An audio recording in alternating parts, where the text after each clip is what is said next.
On commence trop comme ça, pas d'intro. Franchement, ouais. Ouais, c'est fini. Nick, trop. hein. Ouais, c'est Salut fini. les gars. J'avoue, ouais. Vous savez déjà, on va donner de la value aussi. Pourquoi je pull moins de go depuis que je fais fissure alors qu'avant j'étais un putain de troll? Des avis? Ça part de meuf, c'est... c'est pour moi. Pourquoi je pull moins de go depuis que je fais fissure alors qu'avant j'étais... Bah peut-être que plus ne veut pas dire mieux, déjà. Moi je le pense comme ça. Et de deux, ça se trouve que tu passes plus de temps à la salle tout simplement plutôt qu'à rôder et juste trouver de la go. Et vois pas ça forcément comme un truc moins bien ou pas positif parce que, comme j'ai dit précédemment, plus ne veut pas dire mieux. Et peut-être que là, tu te focalises un peu plus sur toi-même pour avoir un meilleur statut, une meilleure vie, un meilleur fils. Là, pour le coup, là, avant, t'étais un troll. Là, peut-être ça insinue que tu n'es plus un troll, j'espère. Donc, peut-être que la vie te prive un peu des go d'avant pour te préparer à quelque chose de mieux, finalement.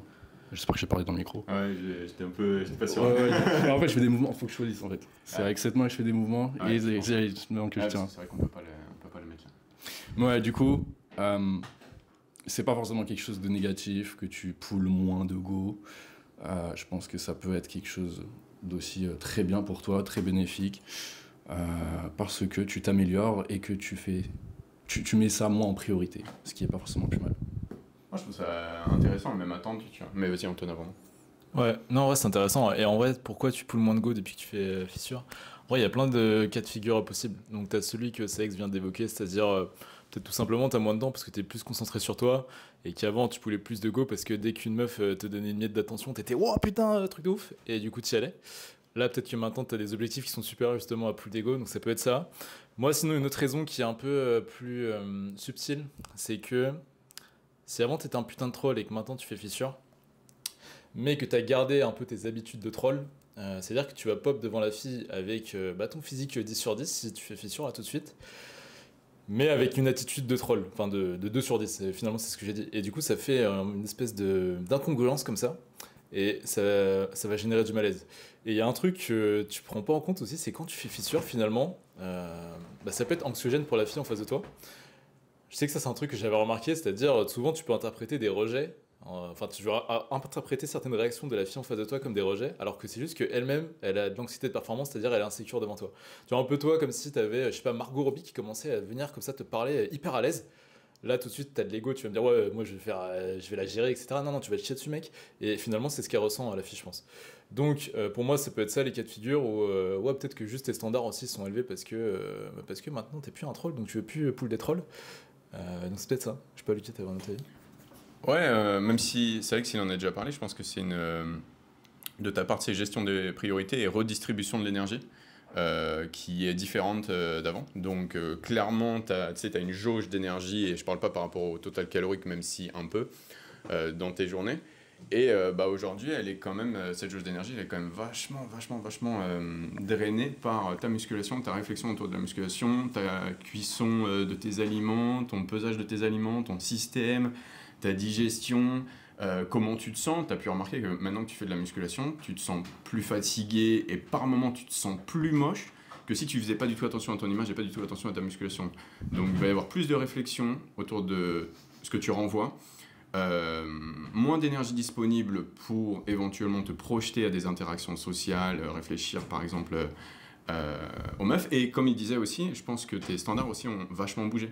Parce que chaque personne qui commence à s'intéresser à la culture physique voit ses standards quand même évoluer, en tout cas bouger, je devrais pas dire évoluer, il voit quand même ses standards un petit peu bouger. Donc comme disait Sex, c'est peut-être une bonne chose aussi. C'est peut-être une bonne chose pour toi par rapport à tes nouveaux standards, et donc attendu en fait que même si aujourd'hui tu te considères, tu te trouves même, donc tu as la confiance en toi et tout, giga BG, tu poules moins tout simplement.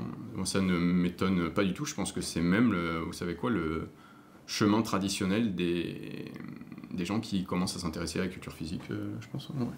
Ouais, c'est ça. Et une deuxième question pour Sex. Donc les gars, énergie trottoir numéro 10. Le premier c'était avec Saex, le 10e c'est avec Saex. Merci d'être avec nous à chaque épisode, merci de nous envoyer autant de love dans les commentaires à chaque épisode.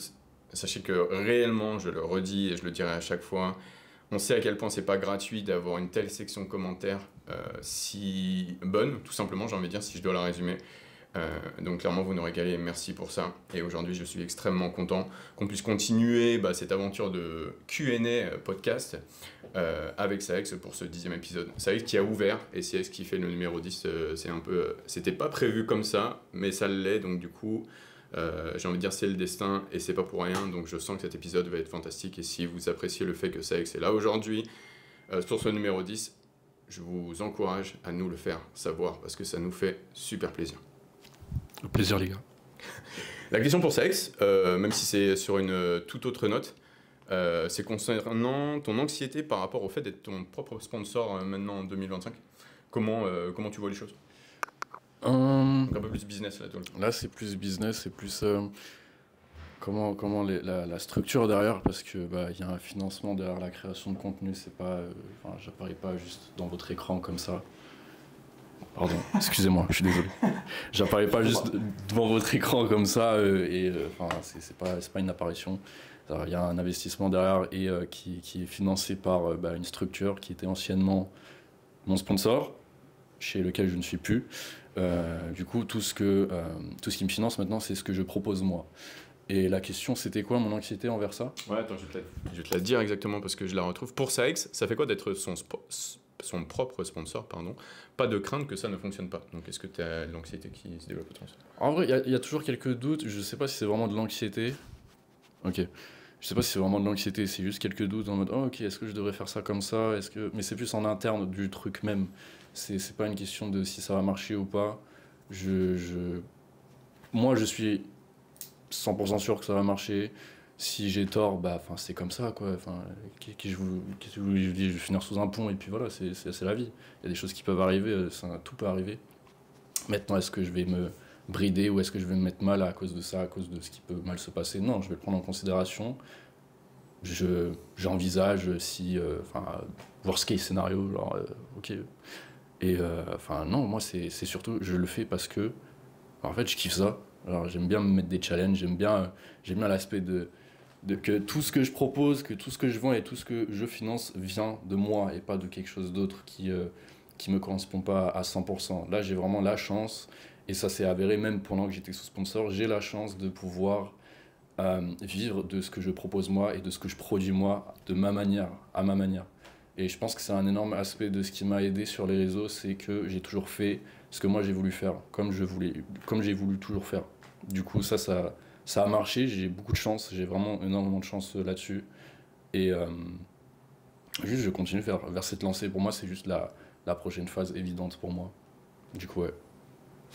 Et en vrai, moi je dirais, si bien sûr, je respecte totalement ce que tu viens de dire, mais c'est pas de la chance, c'est du talent, on a vraiment 100% du talent, parce qu'on est tous à peu près égaux en se lançant sur Internet, on a tous la même connexion Internet, on a à peu près tous le même matériel, et c'est 100% de talent, donc le talent c'est aussi savoir agir au bon moment, chose que tu as fait, et ça c'est du talent, c'est pas du hasard, je pense bien.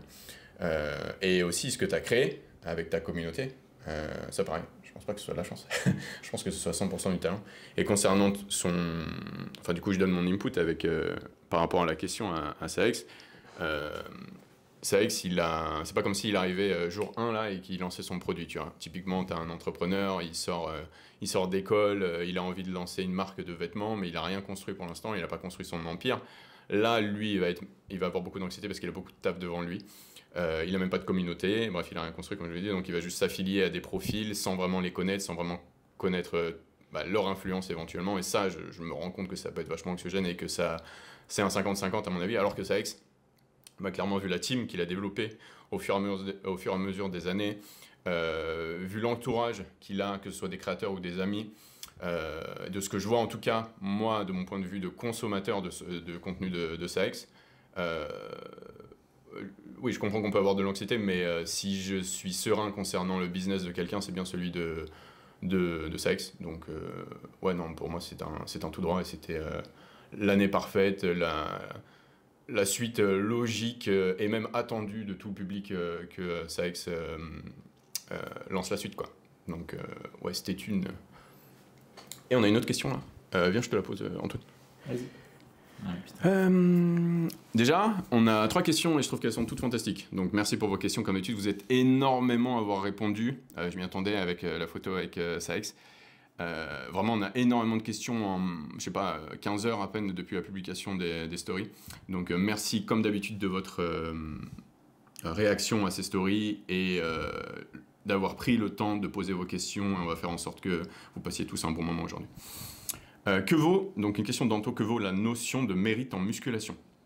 Est-ce qu'il y a une différence avec les produits? Bon, restons sur la première.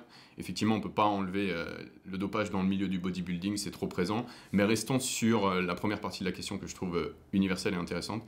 Donc en prenant le dopage et le non-dopage, que vaut la notion de mérite en musculation? Donc la musculation, j'imagine culture physique quand même, pas forcément performance. Pour notre podcast en tout cas. Sachant qu'on en a rien à foutre des perfs. C'est marrant parce qu'on était en train de parler de ça, on était en train de chiller post-burger avec tous les bros là, et on disait finalement la musculation, enfin en musculation, la vraie question que tu dois te poser, c'est est-ce que tu es satisfait de ton physique là tout de suite là? Donc finalement, savoir si quelqu'un mérite ou pas son physique, on s'en branle, j'ai envie de te dire, parce que ça n'a aucun rapport avec toi. C'est-à-dire, ouais, potentiellement quelqu'un a triché, il a un bon physique, ouais, c'est cool, mais il a aussi, je sais pas, pris des risques, ce genre de choses. Donc la notion de mérite pour moi en musculation ne devrait pas trop se poser, c'est plutôt est-ce que tu as un bon physique ou tu n'as pas un bon physique. Donc commence pas à te prendre la tête à te demander, ouais, lui il mérite pas. Moi, c'est ce que j'ai dit, tout le monde mérite de se sentir bien dans son corps. Donc moi, ma question que je me pose là, c'est est-ce que toi, tu te sens bien là tout de suite? C'est ça la question que tu dois te poser. C'est pas est-ce que un tel ou un tel il mérite son physique. S'il a son physique, c'est qu'il le mérite. Donc bien sûr. Surtout dans le contexte de la culture physique amateur, non compétitif. Cette question, pour moi, effectivement, elle n'a pas lieu d'être, sachant que ce n'est pas une compétition, donc tu ne dois pas te comparer avec qui que ce soit. Et clairement, si quelqu'un a un bon physique, oui, bien sûr qu'il mérite d'avoir un bon physique, il a forcément fait quelque chose qui lui a demandé quelque part de la restriction, quelque part de l'overcompensation, désolé, c'est pas très français ça, mais bon, bref. Donc oui, il mérite 100% d'avoir un bon physique, mais peu importe si c'est le roi de la génétique ou pas. C'est quoi, moi comme je dis souvent, procès aux parents, si jamais ça va pas, tu vois. Mais tout le monde mérite, parce que c'est jamais gratuit d'avoir un bon physique et de le maintenir, d'avoir son résultat en musculation. Et certaines personnes ont plus de facilité que d'autres à remplir un peu les critères basés de beauté, par exemple, basés sur les standards fixés par X, par exemple la culture physique, du fait de leur taille, leur segment, et tout, etc. Mais c'est pas une question de mérite. Il y a de la génétique, c'est vrai. Mais dans le milieu amateur, j'ai envie de dire, il n'y a jamais la question de mérite qui se pose. Dans le milieu compétitif, du fait que c'est des juges qui jugent, du coup, justement les physiques qui voient sur scène. Là, on ne peut pas s'empêcher, nous, de penser à ce qu'on appelle la politique dans le bodybuilding. Et quelque part, par moment, il y a des upsets dans le bodybuilding basés sur, en tout cas, on est complotiste un peu là, on imagine qu'il y a des histoires de sponsors, de thunes derrière tout ça. Donc là, tu peux te dire qu'effectivement, oh lui, il méritait de gagner parce qu'il avait d'ailleurs meilleurs ischios, etc. Tu te fais kiffer, tu fais ton petit gossip derrière. Mais dans le milieu amateur, donc notre milieu, à nous tous là qui cherchons juste à nous sentir bien, à être beau, et continuer à l'être. Non, ouais, effectivement, 100% d'accord avec Anton, ça n'existe... Putain, je parle loin du micro moi aussi. Ça n'existe pas. On mérite tous d'avoir un bon physique, quoi. D'avoir le physique qu'on a en tout. Moi, si je peux rajouter quelque chose. Ouais, 100%. Moi, ça relève à se poser la question de, imagine, tu vois quelqu'un de super stylé physiquement, il est stock, il est sec, il a des insertions de fou malade, et tu te demandes juste, ouais, qu'est-ce qu'il fait pour ça, et du coup, est-ce qu'il le mérite vraiment selon ce qu'il fait? Et pour moi, c'est une question complètement débile parce que cette personne juste est. C'est juste une personne qui est de fait stylée, et il n'y a pas vraiment... je trouve, de questions de mérite à tout ça, et même qu'il soit dopé ou pas, un physique qui est admirable et qui provoque une certaine réaction, une certaine émotion quand on le voit, ça se base pas sur des données scientifiques, sur un programme, sur un niveau un nombre de séries par semaine sur un muscle ou plusieurs muscles. C'est juste quelque chose qui se renvoie et qui nous touche, qui nous émeut, d'une certaine manière. C'est la question de mérite, c'est tu veux calculer quoi? Qu'est-ce que tu veux mesurer? La quantité de travail qu'il fait par rapport à toi? Est-ce qu'il mérite un meilleur physique que toi parce qu'il travaille moins ou plus? Tout ça, c'est un peu la muscu et la génétique, c'est un peu voilà quoi, ça a toujours été une question on dit que c'est un sport, c'est quoi le terme déjà? Ingrat? Ouais, c'est ingrat, c'est la génétique, c'est la vie, c'est comme ça. Est-ce qu'on doit placer du mérite à chaque chose? Pour moi, il y a deux types de contenu en muscu. C'est un peu comme je sais pas, téléfoot, là. T'as toujours les commentateurs et ceux qui se rassemblent pour parler du match et des joueurs et tout en mode ouais, lui il a pas fait ça, il aurait dû faire comme ça, machin. Et t'as juste les joueurs qui juste font leur taf qui est de faire jouer au football. Et moi, ça m'a toujours fait rire parce que il y a toujours d'autres hommes qui sont obsédés avec la performance des joueurs de football et qui en discutent pendant des heures sur des plateaux de télé. Et c'est un peu le même concept là en muscu sur les réseaux où t'as des mecs qui sont stylés. Bon, peut-être ils prêchent des trucs pas très pertinents, quoi, des programmes un peu à la con, des concepts un peu, voilà, ça te semble un peu lunaire d'appliquer ça pour toi parce que tu sais très bien que ça va pas marcher. Mais ils ont un putain de physique. Et t'as d'autres créateurs de contenu qui vont faire du contenu autour d'eux pour dire ouais, mais il a tort là, il devrait faire comme ça. S'il m'écouterait ou s'il écouterait un tel, il aurait des meilleurs résultats, il aurait un meilleur physique. Et on dirait que c'est toujours pour décrédibiliser ou enlever de la valeur parce que y a cette notion de ouais, peut-être qu'il mérite pas d'être aussi bien. J'en sais rien. Mais quelque part, un truc qui est cool, et que dit souvent Antoine, c'est cool avec la musculation, le bodybuilding, donc la branche culture physique, c'est que tu as le physique devant toi en fait. Tu l'as juste devant toi en fait. Donc mérite pas. Et par j'ai envie de dire, si le mec, t'es en train de l'admirer, donc Marine, forcément il fait quelque chose de bien. Notamment si ce qu'il a, que tu juges de beau, de bien, mais il le maintient. Parce que quelque part, un bodybuilder, c'est pas un bodybuilder d'un jour d'après moi, c'est un bodybuilder de toujours. C'est-à-dire qu'il a cette excellence que tu recherches, cette inspiration qu'il représente pour toi, tout le temps, tu vois. Donc forcément, s'il a quelque chose que tu veux, c'est probablement qu'il fait quelque chose de bien. S'il fait quelque chose de bien, c'est probablement qu'il le mérite, qu'il l'a mérité. En tout cas, à tes yeux, c'est comme ça que tu devrais le voir, je pense. Et il y a un autre truc que je veux dire, et donc là, c'est pour rebondir sur la deuxième partie, dopage. Ça, là, est intéressant, je trouve. La partie dopage, les gars, n'imaginez pas que ça rend les choses plus faciles. Je pense que d'un point de vue jeune consommateur de contenu musculation, vous imaginez que prendre de la dope, c'est exister. Les gars, je pense que vous vous rendez pas compte à quel point c'est difficile d'exister dans le monde du dopage. À partir du moment où vous passez dans la case dopé, donc en étant compétiteur, en étant bodybuilder, exister dans ce monde-là, mais c'est 1000 fois plus challengeant que d'exister dans la vie native. Hein. Le niveau, je vais vous le dire, parce que j'ai un bon niveau. Hein. Le niveau, le skill cap, le skill tout court dans le domaine naturel, il est assez bas.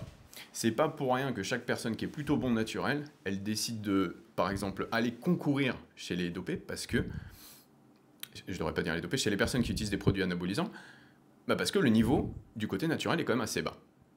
Donc, briller dans le milieu naturel est super facile. Par contre, là, aujourd'hui, tout de suite, je vais, là, le mois prochain, dans le monde de l'ENENS, donc des produits anabolisants, l'hormone de croissance, etc., je mettrai des années, avec encore beaucoup plus d'investissement qu'aujourd'hui, à avoir mon prénom, mon nom, prononcé par quelqu'un dans l'industrie. C'est extrêmement dur d'exister dans le monde de bodybuilding. Vraiment, vraiment, vraiment, vraiment dur. Donc n'imaginez pas, ne glorifiez pas, ou justement, imaginez pas que c'est forcément un raccourci vers l'excellence de prendre des produits dopants, parce que là, vous vous confrontez à des gens qui sont les réels tryhards, qui sont les mecs qui sont prêts à tout pour gagner. Tout pour gagner, c'est-à-dire mettre éventuellement en jeu leur santé. Et ça, quelque part, ça réunit un type de personne qui est le 5% de Rich Piana, le whatever it take, là, tu vois. Et se confronter à ce type de profil dans un milieu qui est basé sur l'image, donc physique sur le physique qui se construit via l'effort à l'entraînement et l'accumulation de trucs de ouf à l'entraînement, c'est très difficile, les gars. C'est absurdement difficile. Pour être un champion de bodybuilding,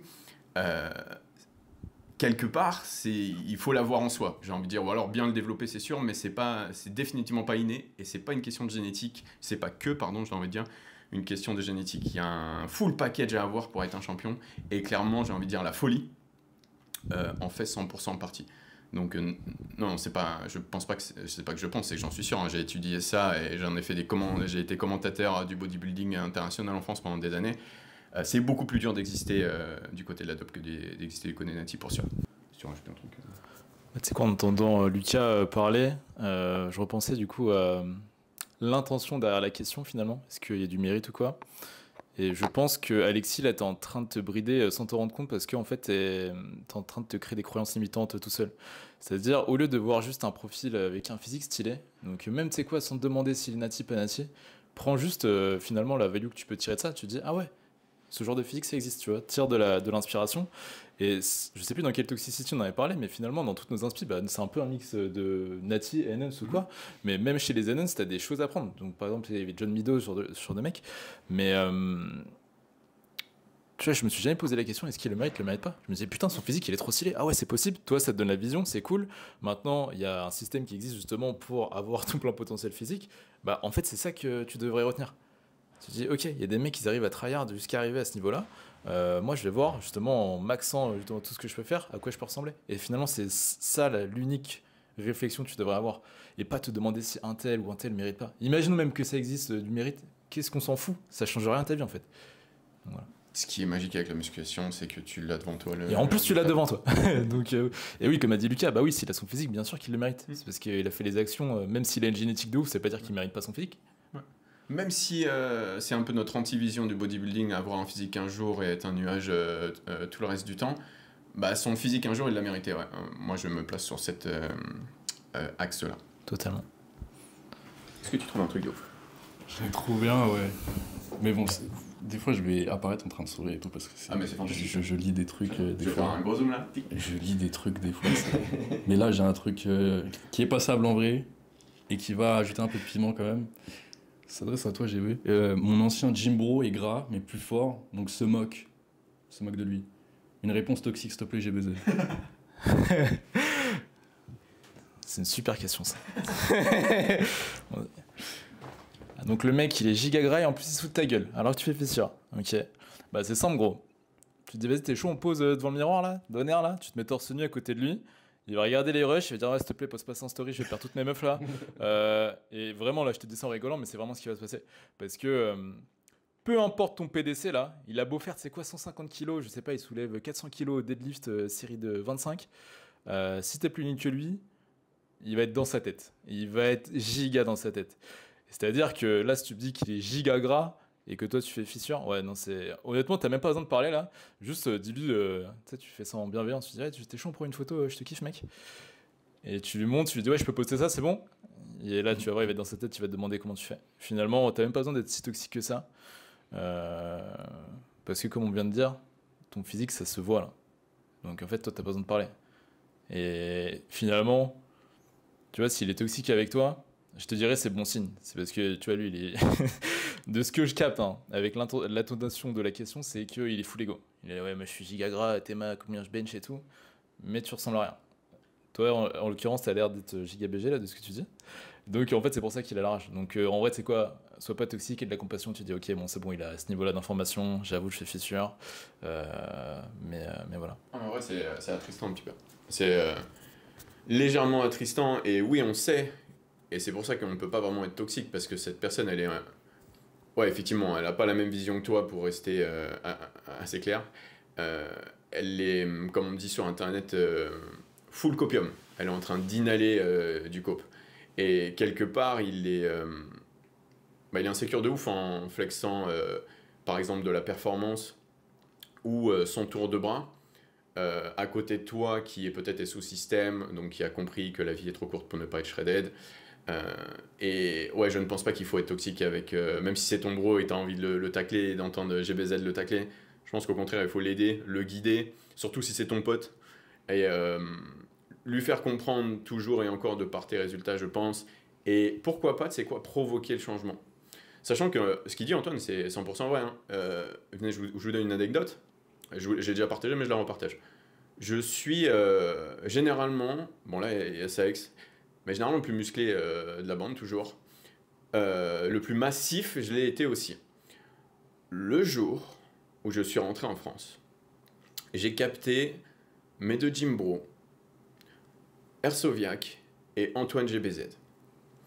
À cette époque, je faisais 87 kilos, probablement 18% de body fat, peut-être proche du 19, giga fort par contre.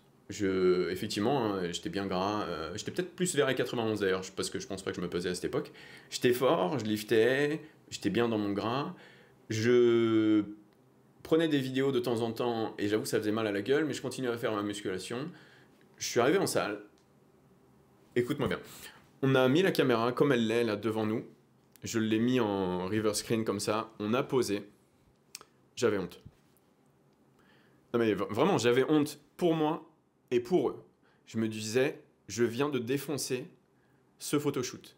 Donc là, je réunis 2 de mes potes. On fait une séance légendaire ensemble. Ils ont des physiques stratosphériques parce qu'ils sont lean. Parce qu'en soi, j'étais plus massif qu'eux, hein. Mais ils sont lean. Et moi, je ramène mon gros cul sur la caméra et je défonce tout un shoot de photos juste parce que j'ai un gros cul. J'avais besoin de ce wake-up call en fait. J'avais besoin de voir cette image, de voir ma gueule de gros nuages dégueulasses. Et là, tout d'un coup, mais qu'est-ce qu'on en a à foutre que je squatte 4 plaques, bench 3 plaques, etc. Si je peux même pas poser sur une photo et être fier à côté de mes potes. C'est ça qui est bien dans le monde du culturisme, les gars. Vous avez le physique devant vous. Donc, prends-le par la main, ou pas. En tout cas, mets-le avec toi. Va devant un miroir, là, petit basifique et tout. Prends ta caméra, set ta caméra devant le miroir, mets-toi à côté de lui et pose. Le laisse pas prendre des photos tout seul dans sa caméra, dans le miroir de Basic Fit. Pose à côté de lui, regarde la caméra, et ça, je pense que ce sera son wake-up call. Peut-être que, tu sais, le COP, ça met longtemps à s'évaporer. Ouais, ça met un petit moment. Mais je pense que ce sera l'élément déclencheur qui l'amènera vers, je peux pas vraiment dire ça, mais j'ai envie de finir ma phrase comme ça, une vie meilleure. En tout cas, une vie sans cope. Parce que, oui, la vie est trop courte pour ne pas être shredded, donc on va continuer à la matraquer encore et encore et encore. Merci pour ta question. Peut-être un truc ou pas? Je sais pas, pour Ossex, c'est bien ça ou pas? Moi je suis chaud, moi j'aime bien. J'ai l'impression qu'il y a une question qui est pour toi. Ok. Donc de Auré Benz. Pourquoi les femmes ont des a priori négatifs sur les mecs stock? Je sens que tu fais une dissertation. Ça, j'en ai parlé en plus sur ma dernière vidéo où j'expliquais que il y a une phrase que les filles qui sont pas dans la muscu, hein, qui aiment sortir quand elles parlent de leur style de mec, c'est que elles aiment pas les gars musclés. Elles disent ouais, les gars musclés, j'aime pas, c'est moche et tout. Bon, déjà, il y a l'aspect de elles aiment pas le gars qui a genre plus de 15% de BF, qui ouais, le physique de rugbyman, bon, ça peut plaire à certaines et ça peut convenir à certains, mais c'est sûr que bon, c'est pas ce qu'il y a de plus attrayant. Et il y a le deuxième cas de figure où il y a l'a priori du mec à fond dans la salle, les gars de la muscu qui pensent que à, je sais pas moi, s'envoyer à la salle, qui parlent que de PR, qui parlent que de fitness sur les réseaux, qui sont vraiment matrixés par la salle et qui ont rien d'autre dans leur vie, qui basent uniquement leur identité uniquement sur leur physique, sur leur progression en muscu et c'est sur la prochaine séance qu'ils vont faire et qui ont rien d'autre à côté et donc rien d'autre dans le crâne finalement.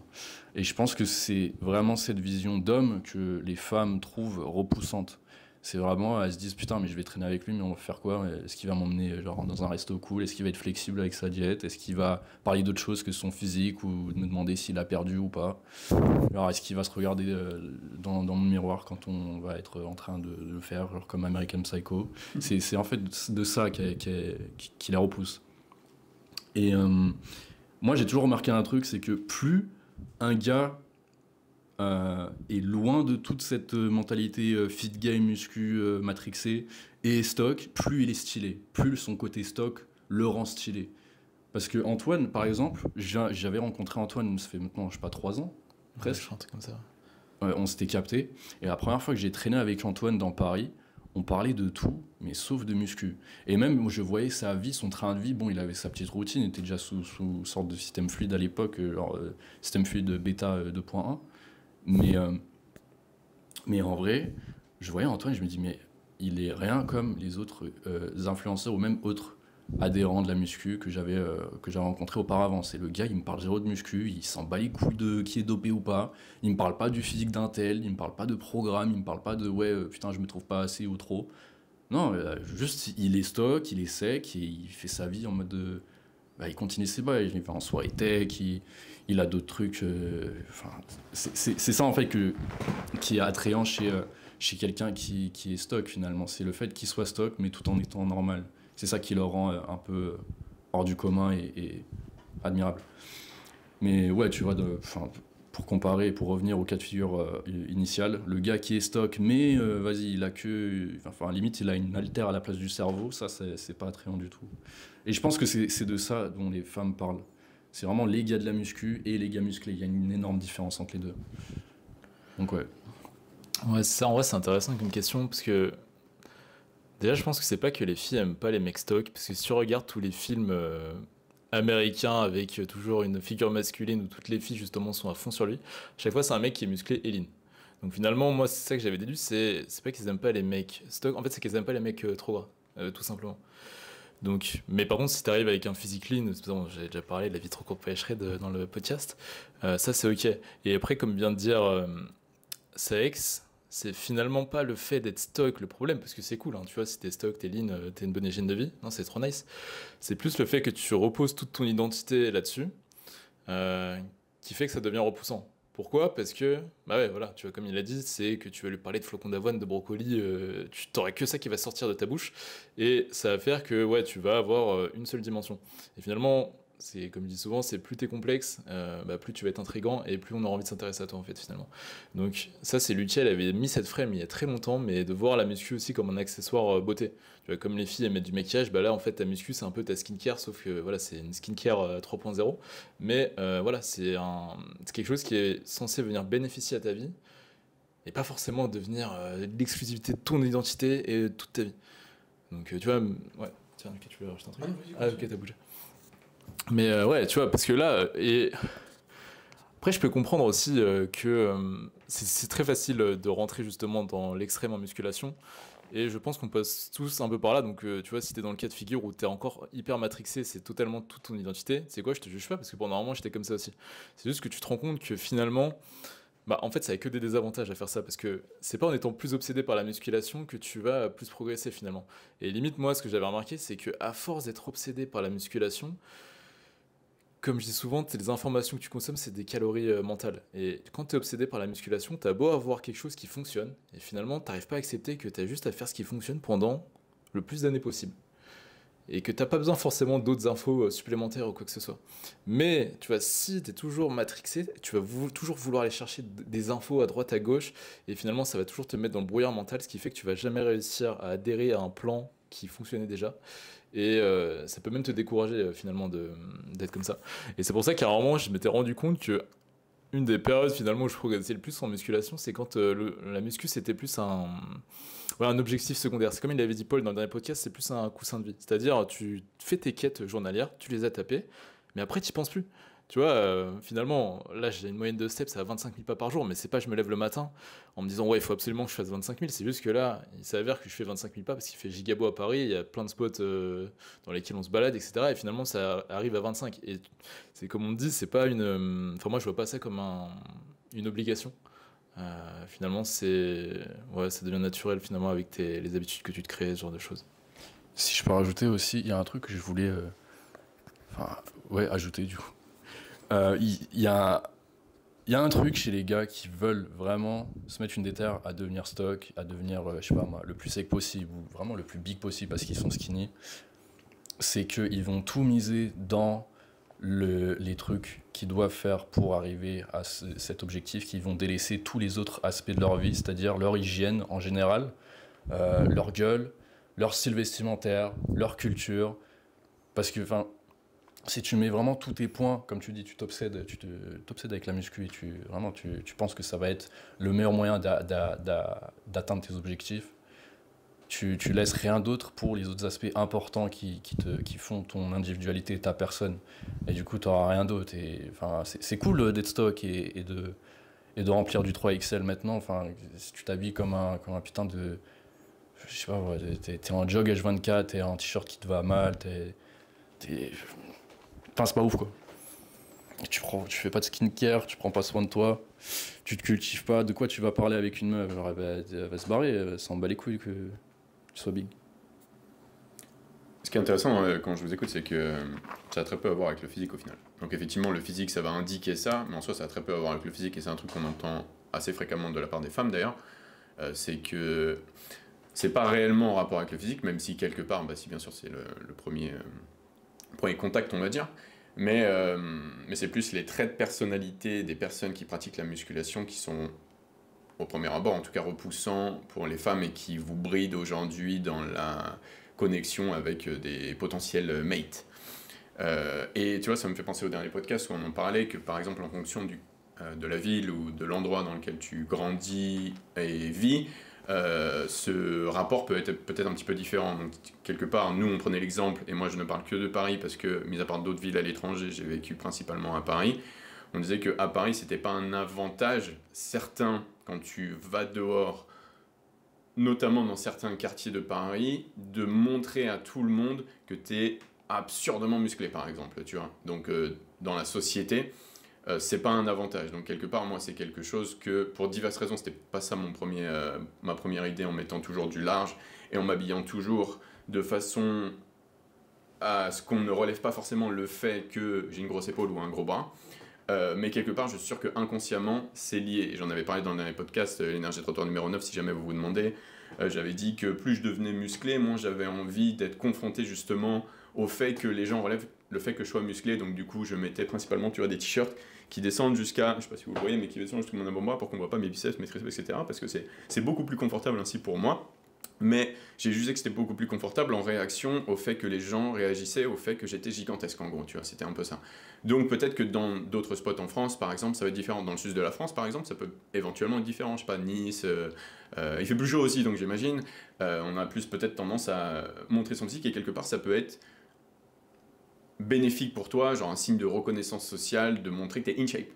Genre in shape plus, tu vois, genre giga musclé. Et là tu te dis, ok, lui il est sérieux, il est carré, je sais qu'il est bien organisé dans sa vie, en tout cas suffisamment pour gérer son coup de fourchette, tu vois. Et effectivement, dans ces cas-là, moi je trouve que, et je sais que dans les entretiens d'embauche c'est le cas, ça peut être un avantage certain. En tout cas, dans la séduction de ce que j'entends chez mes deux bros là, au premier abord, bah peut-être pas quoi. Et je sais pas si c'est intéressant, ça. Dites-nous, vous, j'imagine que je touche toute la France. Faites-nous des feedbacks si vous habitez ailleurs qu'à Paris. Qu'est-ce que vous en pensez, vous? Est-ce que vous voyez ça comme un avantage? Si vous êtes dans le sud, par exemple, moi je suis intrigué par le sud, j'ai rarement été dans le sud de la France, où justement c'est pareil. Et d'ailleurs, s'il y a des femmes qui regardent, bah, votre avis nous intéresse plus que tout en fait, parce que là on a que des bi qui partagent. Mais qu'en est-il des personnes concernées? Qu'est-ce que vous en pensez? Parce que cet input, il est incroyable.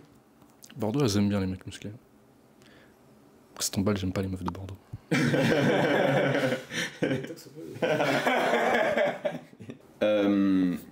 Y a plein de trucs en rapport avec les meufs.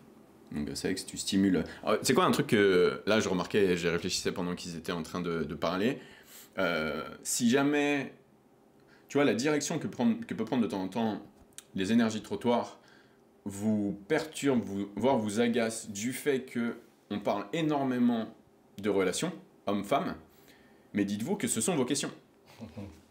Ce sont vos questions. Donc ce problème aujourd'hui, donc ces questions, ces questionnements, ces questions de vie que vous avez autour du fait que vous pratiquez la musculation et l'impact par exemple, dans le cas présent, sur votre aptitude à flirter par exemple, ce sont des questions qui sont plus récurrentes que d'autres questions sur mon Q&A.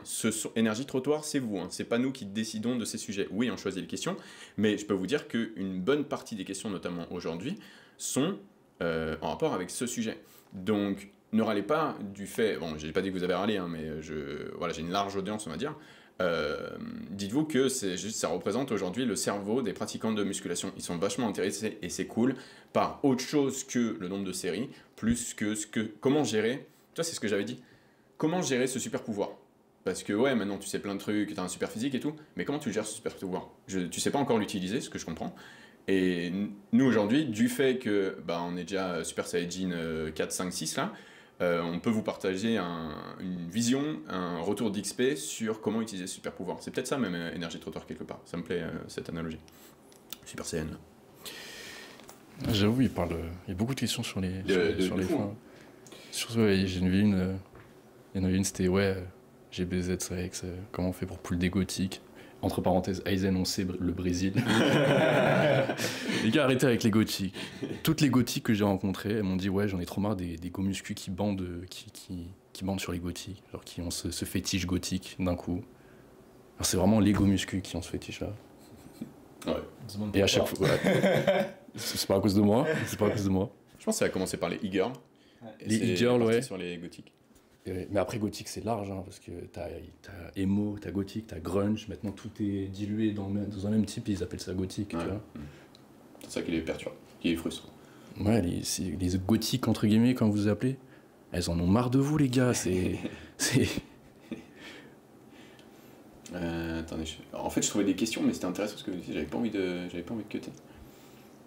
De toute façon je peux faire des cuts.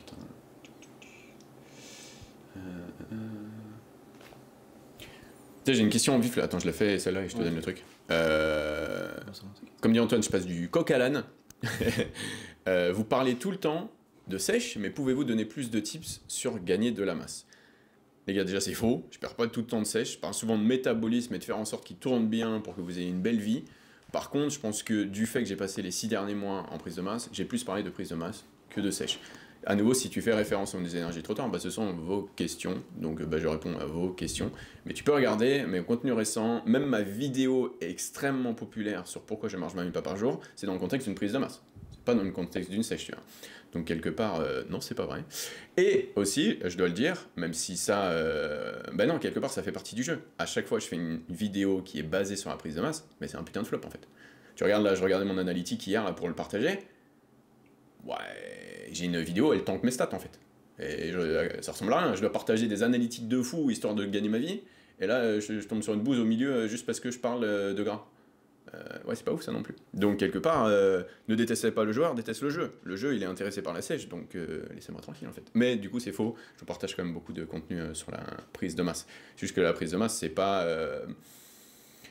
La prise de masse, c'est pas juste effectivement monter les kilos sur la balance, c'est bien plus de choses. C'est un environnement pour progresser. Donc en soi, c'est pas une vidéo qui va se dire ouais, mange 200 calories en plus et ça va suffire. Non, il y a beaucoup plus de subtilité sur bien vivre dans sa masse, quand savoir augmenter son total calorique, quoi faire avec son volume d'entraînement, etc. Chose que j'ai déjà fait. Non, c'est vrai je vois que la nature des questions, elles ont changé et finalement, je trouve que c'est une bonne chose. Parce que moi, j'interprète ça comment? Je me dis, ok, vous êtes tous... Vous n'avez peut-être pas tous la fissure, mais en tout cas, vous avez plein d'outils pour y accéder. Et ça se trouve, vous êtes déjà assez proche. Et du coup, maintenant, tu réalises, tu dis, ah ouais, en fait, j'ai juste à faire mes quêtes journalières. Et finalement, je suis sur la pente ascendante, mon physique, il avance. Donc là, tu commences à t'intéresser à d'autres choses. Donc, comme il vient de dire Lucas, c'est qu'est-ce que je fais avec ce super pouvoir? Maintenant que tu as ton physique, là, tu as envie de faire d'autres trucs de ta vie. Et finalement, c'est un peu tout ce qu'on a toujours prôné, c'est-à-dire, on parlait d'équilibre. Et là, finalement, pour moi, c'est des questions justement sur l'équilibre. Équilibre qui va faire que tu vas réussir à maintenir ta routine physique, justement, paradoxalement, parce que tu vas kiffer ta vie de manière générale. Tu vas dire, ah ouais, non, mais en fait, ça m'apporte trop de bienfaits de me sentir bien dans mon corps. Et du coup, ça va contribuer à cette harmonie de vie de manière générale. Et c'est pour ça que même être un tryharder, tu vois, les périodes où j'étais un giga tryharder, et du coup, j'avais de la résistance. Tu vois, tu te lèves le matin, c'est un peu une bataille contre toi-même. Tu veux parler que de muscu, tu veux lire que des articles de muscu. Un mec qui te parle autre chose que de la muscu, tu te dis, mais pourquoi il me parle de ça? Ça me sert à rien. Et finalement, tu te rends compte que quand tu es dans cet état d'esprit-là, t'as toujours de la résistance comme ça en permanence. Donc déjà, au-delà d'avoir une vibe de mort et de pas être quelqu'un d'agréable avec qui interagir, même pour toi, tu sais quoi, il y a un moment, tu vas... ouais, ça va te péter les couilles en fait. Il y a un moment, ça va te péter les couilles, tu vas plus adhérer à ce que tu faisais, tu vas te dire Nick. Et tu sais quoi, ça tu le vois, c'est sûr que t'as déjà dû voir des mecs comme ça dans ton entourage. Des mecs qui étaient investis à 3000%, limite plus que toi. Mais... du jour au lendemain, c'est pas pourquoi c'est redevenu un nuage et il fait n'importe quoi. Parce qu'il a pas réussi à adhérer. Et c'est pour ça qu'on te parle d'adhérence depuis le début, finalement, c'est exactement pour ça. Et... ouais, tiens. J'ai trop de trucs à dire. Sorry. Et typiquement, tu vois, c'est ce genre de profil qui est dans la plus grosse vague de cope. Car ça va être une sorte de mécanisme de protection de leur cerveau contre le fait d'accepter le fait qu'ils ont échoué dans leur tentative de devenir un bodybuilder. Donc pas forcément le plus musclé et tout, mais je veux dire garder un bon physique, etc. Typiquement, je vous prends l'exemple. Les plus gros haters de notre vision avec Antoine sont ou seraient des gens qui n'ont pas réussi à l'accomplir, cette vision, en ayant essayé. Ils ont essayé ils ont commencé à, et maintenant qu'ils n'arrivent plus à le maintenir, ils n'ont pas réussi à le garder, vont avoir beaucoup plus tendance à être à cracher leur venin sur cette vision du fait qu'ils ont échoué par mécanisme de protection en gros. Je sais pas si c'était très clair parce que j'avais pas réfléchi à ça avant, mais je suis absolument sûr que c'est le cas parce que je me dis que quelque part je pense l'avoir relevé. Tu vois, un mec qui est devenu sec grâce au système aujourd'hui, il avait pas compris tout le système, il a pas décidé de travailler avec nous, il s'est cassé la gueule, ça va être le mec qui va être le plus contre cette vision, donc notre système de vie. Et quand je dis système, c'est pas le système fluide business Lucas et Antoine, c'est le système fluide tout court, en sachant qu'on vous le rappelle à chaque fois, le système fluide, c'est le nom qu'on a mis sur notre système de vie, que ce soit notre vision, notre façon de procéder pour accomplir et maintenir cette vision. Donc accomplir pour ceux qui la rejoignent et maintenir pour ceux qui veulent la maintenir et nous-mêmes, bien sûr. Et un truc que je voulais rajouter aussi, putain, écoute, cette énergie trottoir, peut-être que je me trompe et peut-être que je m'avance et Antoine réagira, mais je pense que tu vois, par rapport aux questions un peu plus tôt et le fait de ne pas en faire toute son identité et de réussir à avoir une vibe aussi cool qu'Antoine en ayant un si bon physique, donc savoir utiliser ses super pouvoirs sans que ça devienne sans que tu deviennes, comment il s'appelle le mec dans The Boys là, le blond là, putain, le mec dans The Boys, tu te souviens pas, c'est Superman un peu, mais The Boys là. Comment il s'appelle lui Putain, je sais plus comment il s'appelle. Je connais pas le blaze. Il a apparu 1 million de fois dans mon feed, mais.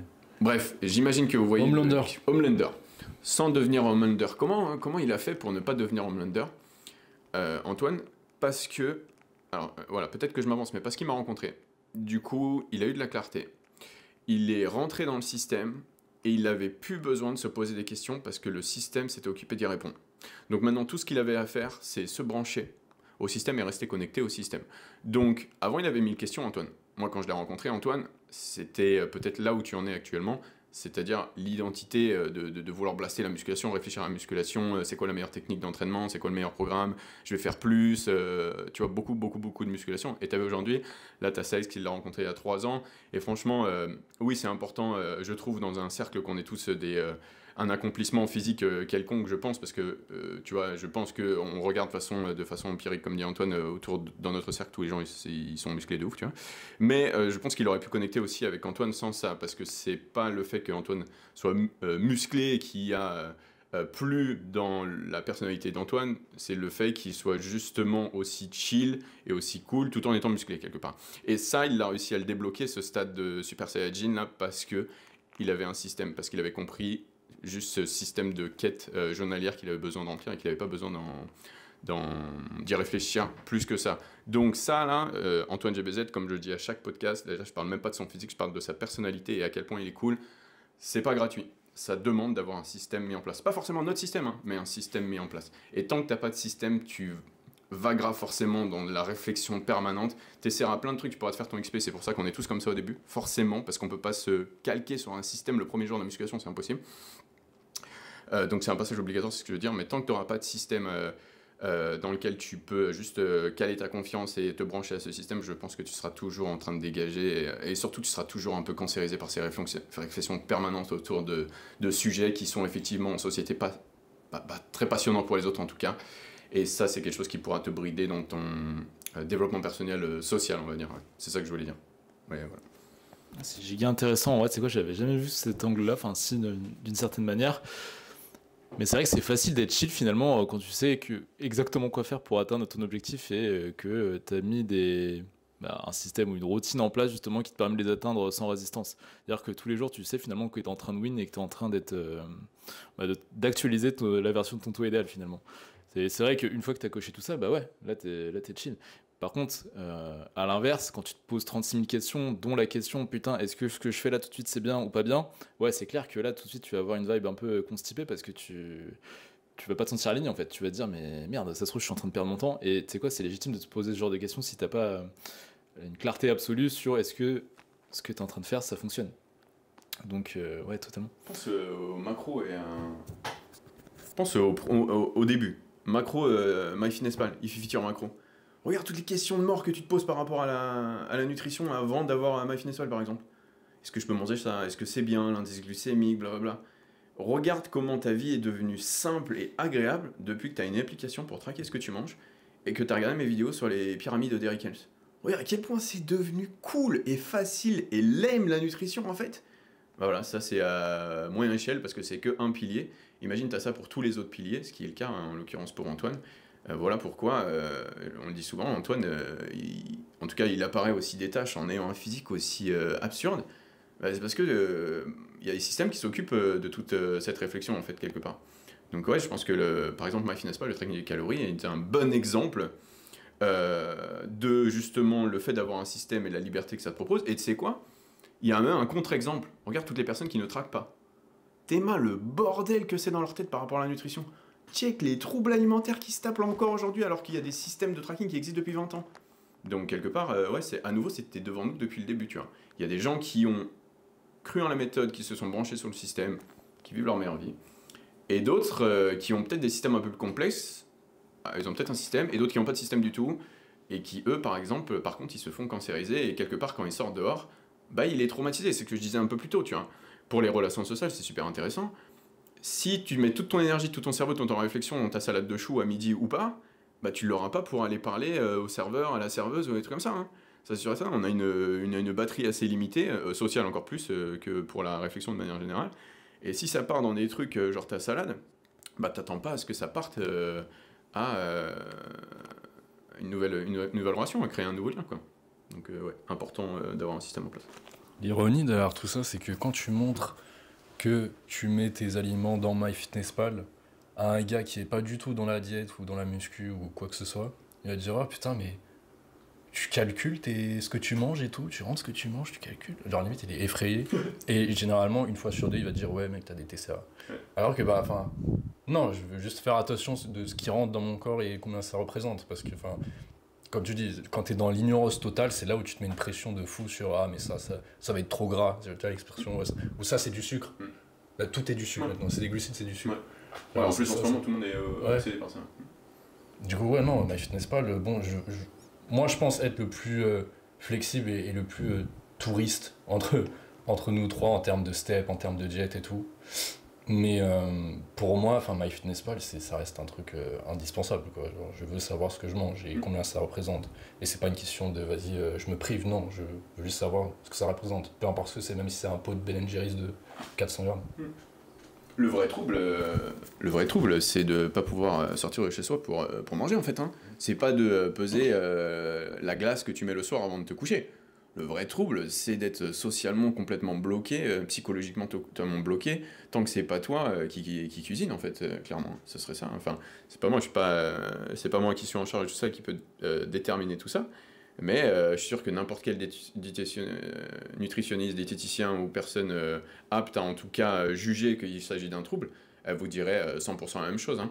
Et nous, on sait, on est dans le contrôle de l'image, le bodybuilding.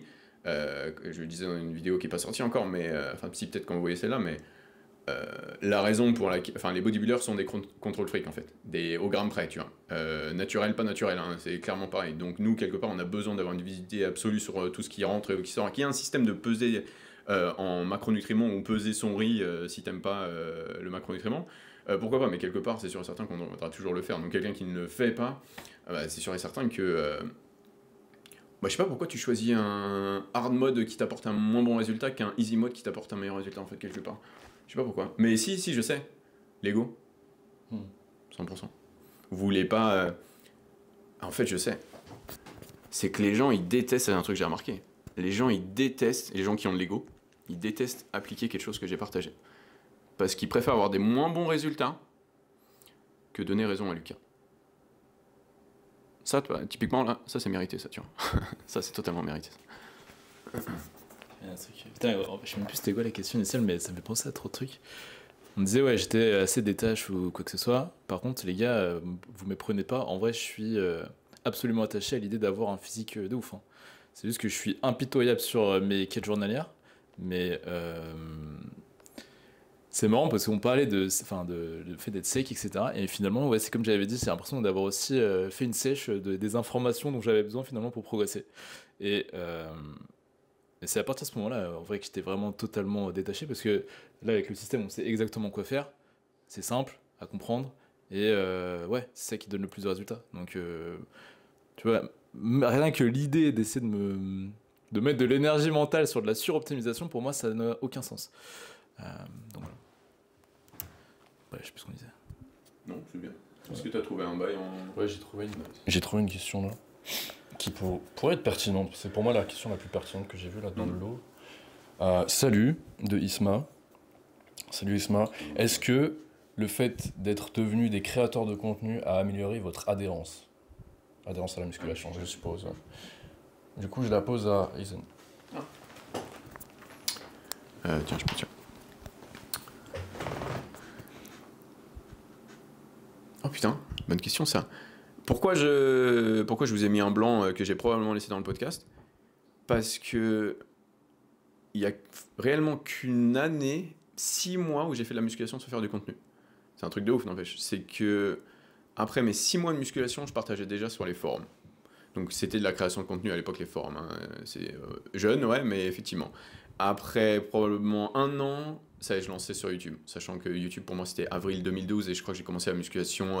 Tu sais, les premières séances, on était dans le garage de l'oncle de mon meilleur pote en 2009 ou 2000, je sais pas quoi, enfin bref.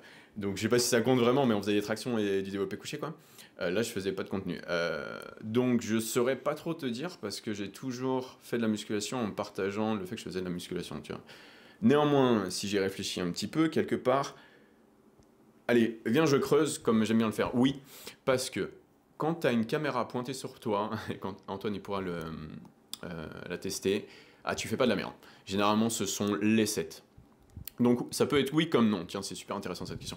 Donc l'accumulation de séries avec la caméra sur moi a forcément fait de moi un meilleur sportif et quelque part m'a amené des performances meilleures et cette accumulation de bonnes performances m'a amené un meilleur résultat et vu que mon adhérence c'est la fissure, ouais, pour répondre à la question. Mais ça peut être à double tranchant. Imagine, du coup, t'as cette motivation externe, la caméra, parce que tu veux partager tes lifts, et que, bah, tu vois, t'es extrêmement fou. Quelque part, ça peut être aussi les séries qui t'envoient dans le rouge, au point que tu sois en énergie trottoir tout le temps, et que tu régresses plus que tu ne progresses, juste parce que tu voulais être fort sur une série. Et ça, c'est comment on dit ça, une misconception, une erreur de réflexion que se font les pratiquants. Et c'est pour ça que certains, quand ils partagent leur perf sur une série, on se dit ouais, écoute, sorry bro, mais tu ressembles à rien. C'est pas intéressant d'être fort sur une série, c'est pas ça un bodybuilder. Un bodybuilder, c'est l'accumulation de séries de travail. Donc s'il y a un mec qui bench 140 x 12, mais sur une série, et que il fait que 3 séries de bench dans la semaine, mais qu'est-ce qu'on a à en foutre? Et qu'est-ce qu'on a à en foutre? Bah rien, parce que du coup il a des pecs de merde. Ouais. Donc, quelque part, ça peut se retourner contre toi aussi, cette histoire de caméra et de motivation externe. Mais voilà, mon profil est bien précis, c'est à peu près tout ce que j'ai à dire dessus. Et c'était pas aussi intéressant que je pensais que ça allait être ma réponse. Je suis désolé, les gars. Mais pour moi, ouais, je pense, parce que mon adhérence est la fissure, et grâce à vous, grâce à cette pression que vous m'imposez, donc que je m'impose tout seul en fait réellement, à produire du bon contenu et surtout à walk the talk, ça me fait des bonnes perfs et un bon physique et du coup je garde ma fissure quoi. Et vous les gars? Ouais, c'est super intéressant comme question. Moi finalement, ça fait quoi? Ça fait quasi 10 ans je m'entraîne, donc correctement. Et ça fait quoi, 1 an que je crée vraiment du contenu. Donc finalement, je pourrais pas dire que non, le contenu, c'est le pilier de mon adhérence, absolument pas, parce que ça fait que très récemment que j'en crée. Par contre, c'est vrai que j'ai remarqué, déjà moi c'était un standard finalement, la fissure, mais là c'est encore plus, dans le sens où on vous donne des grands conseils de muscu, et comme j'ai toujours dit, quand tu parles d'un sujet, notamment la musculation, parce que c'est visible, c'est cool d'être musclé en vrai, quand tu donnes des conseils de muscu. Donc là, je me dis, ouais, clairement, c'est même plus une question d'adhérence, c'est ouais, j'ai pas le choix en fait. Je me sentirais pas légitime de vous expliquer comment devenir stock sans moi-même l'être. Donc, ouais, forcément, je dirais que ça a scellé l'adhérence en fait. C'est-à-dire qu'à partir du moment où tu veux faire du contenu muscu sur les réseaux, c'est le minimum syndical pour moi de ressembler à quelque chose.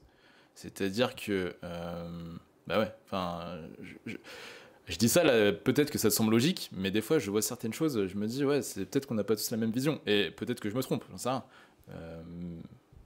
Mais j'ai beaucoup de conviction justement dans cette idée. Si tu veux parler de musculation, sois musclé. En tout cas, quand tu te proclames en tant qu'autorité. Tu vois, encore, tu documenterais ton parcours. Tu dirais, voilà les gars, moi j'en suis ici. Je suis conscient que je suis pas à mon max. Voilà. Ça, c'est cool. Mais finalement, là, on voit des trucs loufoques des fois. Donc, je sais pas pourquoi je suis parti en couille, mais... J'ai vu, c'est quoi la question? Ah ouais. Pour faire des vidéos TikTok avec des Contenu, adhérence, ouais. Non. Pas vraiment pour toi. Moi, c'est pas le secret de mon adhérence. C'est quoi, limite, au contraire, tu vois, je te dirais même, c'est plus à l'inverse. Parce que par exemple, quand on recorde des trainings avec Lucas, bah moi, ça me. Et si je dois parler pendant le training, bah ça va me sortir de mon training finalement. Tu vois, j'adhérais beaucoup plus à être avec mon son, là, mon matraque dans les oreilles, et à me tabasser. Là, je prendrais beaucoup plus de plaisir. Pour mon entraînement. Après, tu vois, c'est un plaisir différent. Tu te dis, ok, on va voir une vidéo vraiment cool. Mais tu vois, si j'étais vraiment investi à 3000% sur la moindre particule d'intensité que je peux mettre dans ma séance, bien sûr que ouais, je trouve que c'est plutôt un frein, ouais. Donc voilà. Ok. Et toi? Putain, c'est dingue, c'est parce que moi, j'ai pas du tout la même impression pour mon cas de figure. Moi, je trouve sincèrement que mon adhérence, surtout les jours où je filme justement du contenu, je me donne beaucoup moins à la salle que hors cam. Ouais. Alors, c'est un réel fact. Bon, je montre quand même l'effort quoi, pendant que je filme. Maintenant, moi, la muscu, depuis que j'ai commencé le contenu, ça a vraiment ouvert un autre, une autre perspective pour moi. Parce que là, je crée littéralement du contenu autour de la salle, autour de ma vie en musculation, quoi, ce que ça m'a apporté, ce que je vis à travers ça. Et en termes de création, moi, ça m'a ouvert tellement de portes et tellement de nouvelles perspectives que bah, je le vois pas du tout pareil maintenant, depuis que je crée du contenu. L'adhérence, bah, elle reste tout autant. Maintenant, je suis à un stade où je veux juste maintenir un bon physique aussi, entre petite prise de masse, petite sèche, et ça a continué jusqu'à ce que je crève. Enfin, là, je me trouve bien, quoi, jusqu'à à l'infini. Donc là, dans cet aspect-là, oui, je suis carré, je garde une certaine adhérence et un certain... Parce que oui, il faut que j'ai l'air de quelque chose devant la caméra. Enfin, c'est le minimum syndical, je trouve. Et par contre, avant les réseaux, mon adhérence, elle était tout aussi carrée. C'est-à-dire quand j'avais pas le physique que je voulais, quand je me détestais, que j'étais matrixé muscu, que j'étais persuadé qu'il me fallait un physique de dingue pour apprécier ma vie et m'apprécier moi-même, j'étais vraiment en mode tout doit être carré et je suis littéralement un dictateur de la diète, le training, tout doit être opti, tout ce qui nourrit pas cette passion de la musculation, pour moi ça part quoi, genre je m'en fous. Genre tout doit aller vers la muscu. Et je me rappelle même d'une situation où j'étais vraiment dans la merde dans ma vie. J'avais pas de taf depuis je sais pas combien de temps. Bon là j'ai toujours pas de taf depuis je sais pas combien de temps. Mais là j'étais vraiment en difficulté. Et je devais absolument trouver un taf. Je vais à un entretien d'embauche. Je devais avoir je sais pas moi 19, 20 ans. Et je finis l'entretien, c'était plutôt positif. Je sors des bureaux et tout. Des locaux pardon. Et je m'arrête 2 secondes avant de prendre le bus. Je me dis mais attends mais... Là, il m'a dit, je dois me lever à 8h, je finis à 17h. Il m'a dit, ouais, mais par contre, comment je fais pour la salle? Comment je fais pour mes repas, pour mes calories? Genre, ça pue la merde. Du coup, il m'a rappelé le lendemain, j'ai pas répondu, j'ai juste continué ma vie ainsi.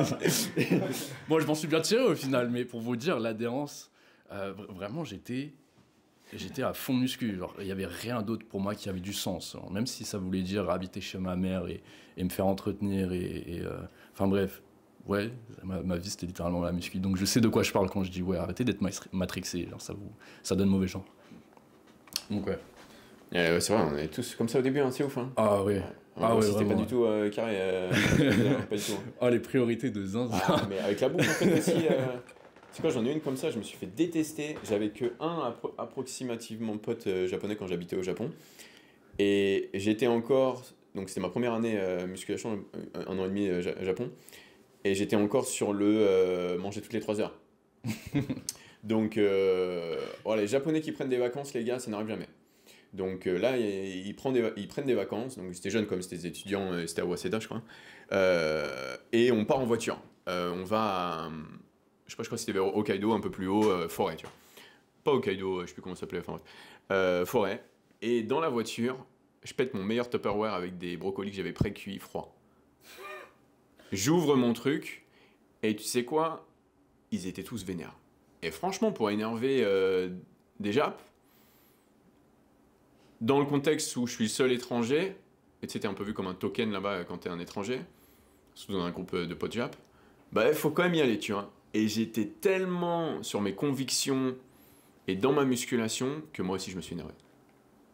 Je leur ai clairement dit en français, fermez vos grandes gueules, et j'ai bouffé ma viande et mes brocolis, tu vois. Et ça, je m'en souviendrai toute ma vie, parce que quelle anti-vision, bordel de merde. Et je pense que réellement, le coup de gueule des Japonais, donc du fait que ce soit les Japonais aussi, tu vois, je pense que ça a été mon éveil concernant la gestion des priorités et la musculation dans le contexte social, tu vois, de la vie, tu vois. Et depuis, je pense que ça a été mon début de l'intérêt vers la nutrition, la flexibilité et toutes les tactiques mises en place pour éviter ce genre de scénar. Donc, ouais, c'est marrant. Au début, on est vraiment tous pareils, les gars. Donc, quand on fait des feedbacks et on vous dit évitez d'eux, partez toujours que c'est déjà de la bienveillance absolue. On se fout absolument pas de votre gueule parce qu'on est tous passés par là. Et on veut juste vous éviter de reproduire ou alors vous arrêter de vous stopper net là maintenant tout de suite à reproduire les erreurs lame as fuck qu'on a pu faire dans le passé. Il y a un truc qui enchaîne là, et je pense que celle-là elle est intéressant. Est-ce que donc je sais pas si c'est pour moi, tu as toujours cette flamme pour la muscu ou tu veux juste maintenir ta shape? Donc pourquoi cette question, je trouve qu'elle est intéressante. Bon, déjà elle est liée à l'autre un petit peu, parce qu'adhérence, flamme, voilà, c'est à peu près pareil. Et vous m'entendez souvent dire une partie de l'année, mon adhérence c'est la fissure. Et par moment, vous m'avez entendu dans un podcast, donc Toxicity, je pense bien. Ouais, la musculation, j'aime pas ça. Moi, je le fais pour ce que ça m'apporte, et j'aime pas ça. Et franchement, bah du coup, ouais, c'est cyclique. Mon amour de la musculation est cyclique pour 2 raisons. Et donc, il y a 2 facteurs qui influencent mon amour de la pratique de la musculation. Ma shape, premièrement. Est-ce que je suis loin dans mon off-saison, ma phase de bulk, genre mois 4, mois 6 ? Ou alors, est-ce que je suis dans ma descente, puis ma remontée, donc mes phases de mini-cut, là, sèche environ 6 semaines, donc ça va jouer. Mais surtout, j'ai pu le capter grâce à mon retour sur Paris, les gars, parce qu'avant, j'avais pas de yo-yo comme ça. Waouh, l'environnement, en fait. Mais à Paris, je sais pas combien d'auditeurs là on a qui font de la musculation à Paris, c'est extrêmement dur, vraiment, d'apprécier sa musculation à Paris. Putain, vivre heureux dans une salle de sport en musculation à Paris, ça n'existe pas, je pense réellement. Et c'est pour ça qu'on a une telle rotation de salles avec Antoine, c'est parce qu'on burn out. Pas si vite que ça, mais on burn out quand même. Donc on a plusieurs abonnements dans plusieurs salles et on change de salle dans Paris parce que vient un moment où on n'en peut plus en fait. Et quelque part, c'est pas la musculation qui me saoule, c'est mon expérience en salle à Paris, tellement c'est drainant, tellement il y a de monde, alors qu'on y va aux heures creuses hein, pour le coup. Qui fait que la musculation est le moment que je déteste le plus dans ma journée, au final. Et là, pourquoi c'est pas le cas? Il y a 2 choses, les 2 facteurs opposés du coup. Je suis en sèche, et on a trouvé une nouvelle salle, qui va nous faner incessamment sous peu, probablement. Mais en tout cas, voilà, j'ai les 2. Et là, pour le coup, mais la flamme, elle est comme le premier jour, là. Là, tous les jours, je suis en train de bloat mon log sur Discord, je prends des photos tous les jours, je me repèse tous les jours, je vais lifter, mais j'attends que ça. Moi, j'ai envie d'être sur mon prochain upper, faire des élévations frontales, vers des veines de partout et tout. Mon adhérence, c'est vraiment la fissure, les gars. Mais mon adhérence, c'est également un environnement où je me sens pas oppressé. Pas parce que je suis en tank, etc. Hein. Vers le monde, tout simplement, en fait, tu vois. Et tout ce qu'on peut voir autour de soi. Donc, voilà, ça dépend. Ça dépend de la salle et du moment dans lequel on se situe dans l'arc dans la salle, on va dire, tu vois. Donc voilà. Je sais pas si vous avez un autre truc sur la flamme à dire, mais sinon on a dit pas mal de choses. Ouais, je vais juste répéter, mais c'est vrai que c'est cyclique. Je rajouterais aussi, c'est l'environnement, et aussi l'environnement musical. Généralement, je sais que quand tu trouves un nouvel artiste, t'as envie de te foudroyer. Et c'est trop vrai, il y a des moments, il y a des arcs, comme on les appelle, où justement on est giga hypé, on n'a qu'une envie, c'était d'aller lift et, je sais pas, de poser, faire des trucs de ouf. Et il y avait une période, je crois que c'était pendant les périodes des fêtes, on allait à la salle, mais vraiment en autopilote, à savoir, je crois qu'on n'avait pas enlevé notre hoodie pendant 3 mois. Alors qu'on faisait fissure de ouf. Hein. Alors qu'on faisait fissure, et c'est limite à un moment, justement, par curiosité, on se dit vas-y, on se met en dem. Ah putain, on est toujours stock en fait. Ah ouais, c'est vrai, on est musclé. Et après, on s'est dit, ah ouais, c'est cool en fait d'être stock. Mais c'est vrai que pendant longtemps, après, c'était automatique. Ouais, c'est ça, on torchait la séance la plus vite possible et on se cassait en fait. C'est pour ça qu'on se parle pas en fait. Ouais, Réellement, c'est pour ça qu'on se parle Ouais. pas. On est mais lessivé de l'entourage en fait. ouais, c'est clair. J'en cherche une dernière ou deux et. Putain, c'est ça le truc aussi, c'est les gens. Très souvent, les gens que tu connais pas, ils disent ouais, t'es chaud, on fait une séance ensemble. Et ça, vous en avez déjà parlé, ça. Ouais. Mec, genre, tu vas me détester si on fait une séance ensemble. Mais c'est ça en fait. Enfin, je suis éloigné, je vais pas te parler, je vais pas faire comme si t'étais pas là, je vais être dans mon truc, quoi. Ouais, c'est pas méchant, hein, mais j'ai pas envie de faire séance avec qui que ce soit. Viens, on va manger un burger sans gluten plutôt, un truc comme ça, c'est un truc cool, tu vois. Ouais, on va manger un faux, mec. On parle de la vie en buvant un Coca Zéro, si tu veux. Mais- Puis c'est ça, normalement, tu peux pas connecter en vrai quand tu t'entraînes. Et puis c'est quand tu vas à la salle avec une meuf. Ça, c'est là où tu te rends compte que, ouais, vas-y. Je sais pas, Non j'ai- seulement je peux pas aller à la salle avec quelqu'un, mais encore moins avec une meuf. Est-ce que j'ai déjà fait, attends? J'ai T'as déjà réfléchi. fait C'est pas ouf, hein. Tu rates rien. Il y a moyen que je suis déjà allé en même temps et qu'elle ait fait ses trucs de son côté, mais jamais de la vie j'ai fait une séance avec une meuf. Non, tu fais avec elle. Ah non, jamais. Je me suis dit, en vrai. Ça pue la merde. Pas ouf, hein. Ah, non, c'est pas ouf. En fait, si je fais ça, je vais, enfin, tu sais, je vais l'aider, mais je vais pas considérer ça comme ma séance perso. Parce Ouais, et c'est même pas, je dis même pas ça d'un point de vue sexiste, hein, genre pas du tout. C'est juste que bah c'est même pour elle, ça va pas être ouf. Hein. Genre pour les deux parties, ça ne sera pas ouf une séance à deux. Je t'avoue, là, demain, si je rencontre une fille, genre, je l'amène à la salle, c'est juste, tu sais, je me. Petit skincare, parfum, débardeur, je mets un peu pour vif. Et ouais, Ouais, voilà, juste quoi. pour flex. Ouais, Mais c'est grave, c'est tu pas fais- pour faire une séance, en vrai. Ouais. Et je te dis ça, je le ferai jamais parce que vas-y, pas que ça à faire. Mais... Bah, du coup, celle-là de Jordan. Choc bar. Timmer Jordan. Je vais y arriver. Ça ressemble à quoi? Une journée full off, muscu et travail. Bon, bah, on va pas compter la création comme du travail, même si ça en est. De Lucas, GBZ et Sex. Journée plaisir, quoi. Ouais. C'est un peu ce qu'on est en train de vivre aujourd'hui. Bah, c'est pour ça que j'aime bien ce truc, tiens. je kiffe, j'avais lu en plus, j'ai trouvé cool. Toi, Sex, ça ressemble à quoi une journée off Je pense que tous les jours on travaille, nous, en tant que créateurs, mais non muscu. En gros, c'est comment tu gères ton plaisir? Comment tu fais en sorte que ces journées se soient décrites? J'aime bien lire, j'aime bien me balader, j'aime bien écouter de la musique, j'aime bien voir des amis. Rien de passionnant, hein, je fais pas des trucs de ouf. Hein. C'est juste me ressourcer et genre stimuler ma créativité. Et surtout réfléchir aux prochaines vidéos et comment je vais les structurer. J'ai déjà le plan et le concept des prochaines vidéos que je vais sortir et je le développe pendant mes jours off où je fais vraiment entre guillemets rien. Mais je fais pas vraiment rien. Là, j'essaie de me nourrir mon esprit, si ça se dit, je sais pas. Ouais, je réfléchissais à ta question pour donner la réponse la plus détaillée parce que c'est une question giga intéressante. Et même moi, ça va me permettre de, tu sais quoi, de mettre de la clarté. C'est quoi un bon jour off? Déjà, il faut que j'ai bien dormi. C'est-à-dire, faut pas que les voisins ils aient sbeulé ma nuit de sommeil. Donc, c'est déjà première étape, ça c'est cool. Mon café du matin, ça c'est sacré. Et c'est Kian, il avait dit ça dans son interview, je sais pas quoi, sur Bref 2. Il disait, tu peux jauger justement à quel point tu te sens bien dans la vie à la saveur de ton café le matin. Est-ce qu'il a bon goût? Tu te dis, ouais, putain, encore une journée où je suis en vie, là c'est cool. Ou au contraire, t'es un peu déjà en anxiété avant même d'avoir commencé ta journée. Donc déjà, si ton café il a bon goût, c'est cool. Ensuite, ce qui est nice, c'est que j'ai pas besoin de me forcer à manger un pneu dès le matin parce que je vais pas train, donc je peux repousser mes calories un peu plus tard. Finalement, la vidéo elle sera déjà sortie sur la chaîne de Lucas, je pense, d'ici là. Donc je me dis trop cool. Là, je vais meet avec les bros, on va se taper un giga faux, plus je vais pouvoir me taper un giga pneu le soir. Donc déjà là, je suis hype.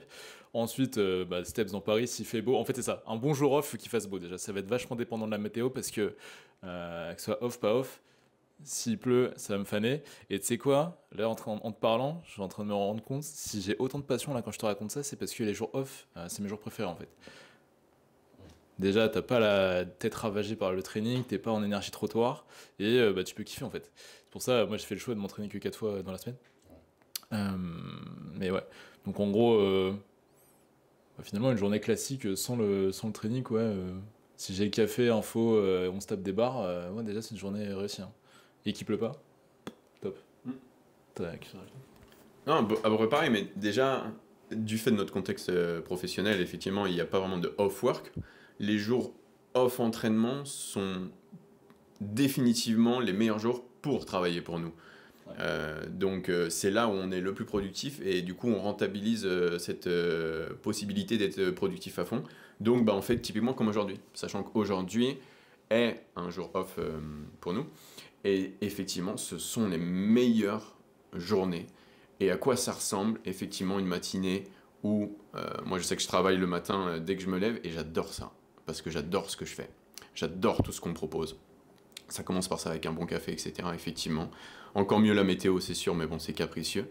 Et après, effectivement, bah, tu vois, ça, c'est les petits plaisirs qu'on se propose avec la gestion des calories en rapport au contexte qui est un jour off. Donc, ne pas avoir à forcément avoir un repas pré-entraînement pour être performant, parce qu'on n'a pas besoin d'être performant physiquement sur cette journée. Donc, garder une bonne partie des calories pour aller faire un bon repas avec les bros, soit le midi, soit un petit peu plus tard. Ça me fait kiffer de fou. Passer du temps, manger des trucs avec les bros, tu sais quoi, brainstorm sur du contenu ou des vacances ou parler de tout et de rien et manger un truc que j'adore qui me défonce pas mes macros, ça c'est important les gars, hein. On n'est pas en train de faire les princesses, hein. Trouver un truc qui fit très bien ta digestion et tes macros pour que tu puisses rentrer chez toi le soir et encore avoir à manger pour maintenir cette journée 100% crit, c'est super important les gars, enfin pour moi en tout cas.